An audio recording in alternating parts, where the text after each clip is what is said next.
remember, don't simplify arithmetic. If you screw up, you're dead. If you don't write the bounds, you're dead.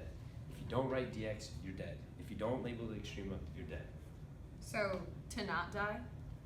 Yes. Remember your unit circle and don't forget to round to 3 decimal places. Yeah, but what about my calculator?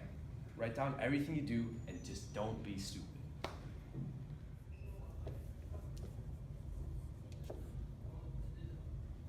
No, this is all wrong. All wrong. You have to use the quotient rule. And first off, this is f prime of x, not f of x. You take the denominator and multiply by the derivative of the numerator, and then subtract that from the numerator times the derivative of the denominator, all over the denominator squared. Oh, you didn't teach me that. Now, solve. Area under graph. Take the integral from 0 to 100 of f of x dx. And then the antiderivative. So x to the third over 3 plus 2x from 0 to 100. Give me a calculator.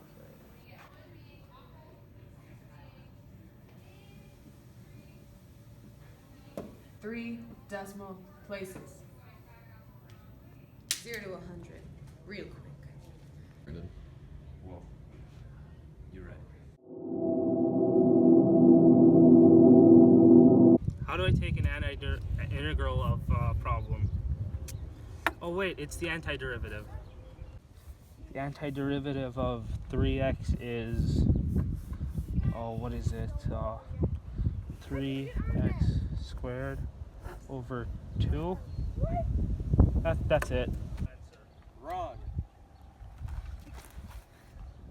Alright, so this is completely wrong. He has the 3x squared over 2 right, but since it's an indefinite integral, we still have to add the plus c. Gosh. They give me f of x and they want me to find f prime of x. Well, f prime of x is the derivative, so that means all I have to do is subtract 1 from the power and then put that as the coefficient, right? So that means that all I have to do is think that 4x, so that's the first power, so subtract 1 power, and you get 4 times 0, because that's all that's left, times x to the 0, minus, and this 2 is going to turn into a 1, so the coefficient's going to be 1 then. So just minus x then. And if I simplify that, all I get is 4x to the 0 minus x, and we know that x to the 0 is going to be 1, so we know that 4 minus x is going to be f prime of x. That's right, that's my final answer. Wrong. This is just all sorts of messed up. I don't know what he was doing there. But what we've got to do first is get rid of that square root. So we put it to the 1/2. Then we'll take the 1/2 in front and subtract 1 from that 1/2. So there's negative 1/2. And then we take the derivative of the inside, which is 4 minus 2x. And we multiply that by this whole thing we have here, 1/2 times 4x minus x squared to the negative 1/2. Then we're going to bring the negative 1/2 to the bottom of the equation. So it would be the square root of 4x minus x squared all under 1/2 times 4 minus 2x. And that is your derivative. Alright, so this is asking for the limit as the function cosine of 2x approaches infinity. So infinity and negative infinity, those are always end behavior, so I guess I should probably think about what cosine goes to.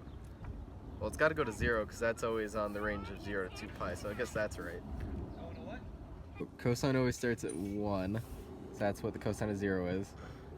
And has the little bell shape, and it's totally going to come back to 0 there. And that's going all the way to infinity, so this has to repeat. So I guess that's going to be right. Let's just say it's 0, so the limit as x approaches infinity of cosine of 2x is going to equal 0, right? No. Can you not see that that graph is oscillating? There is no limit. It's not continuous. Idiot.